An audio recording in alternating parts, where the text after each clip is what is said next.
আপনাকে কেন অ্যারেস্ট করা হয়েছে? 10 লাখ টাকা দিয়ে আমাকে arrest করা হয়েছে। আপনারা 10 লাখ টাকা খাইছে এখানে। কে খাইছে? 10 লাখ টাকা খাইছে আপনারা ওসি। শুনেন আপনারা মামলান। আমরা অসহায়। আমার মেয়ের বাবা নাই। আমার ছেলের বাবা নাই। বলেন বলে সুতার মেয়ের বায়ান। ইউ চলবে এরকম করবেন না। ইউ চলবে এরকম করবেন না। আল্লাহ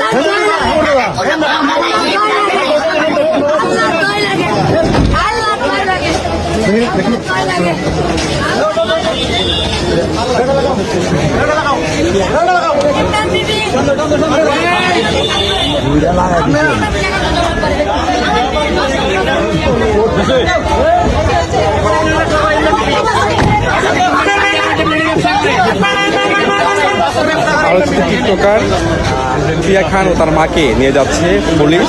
তাকে গত রাতে আটক করা হয়েছিল আবার থানায়, আসলে থানা বলা হয়, এই আসলে থানা থেকে আজকে তাকে হস্তান্তর করা হচ্ছে তার স্থানীয় যে থানা সেখানে তাকে নিয়ে যাওয়া হচ্ছে এবং একসাথে তাদের আরক্ষিত যে মালামাল ছিল সেই মালামাল একসাথে নিয়ে যাওয়া হচ্ছে।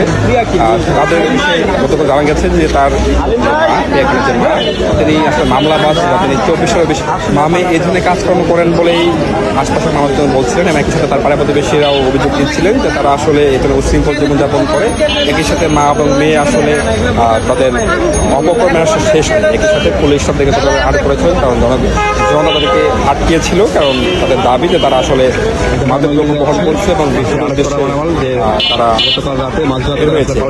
কিন্তু অন্যদিকে প্রিয়া খান বা তার মার অভিযোগ তারা আসলে বাসা বদল করছিল, তারা তাদের যে বাসা ছিল এখানে বেপাইল বা আসলে আমাকে সেখান থেকে উত্তরা লেগে স্থানান্তর হচ্ছিল। সেই অবস্থা তাদেরকে জনতা আটকায় এবং পুলিশের মধ্যে পরিশেষে তাদেরকে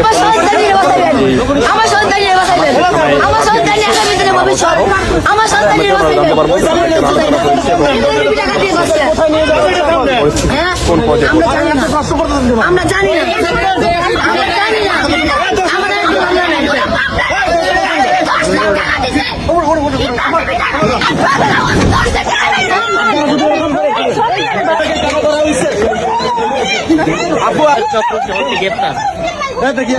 আপনারা এরকম করেন, আমরা আমাদেরকে এই কাম করে দেখেন, কামড় দেখেন, এখানে দেখেন।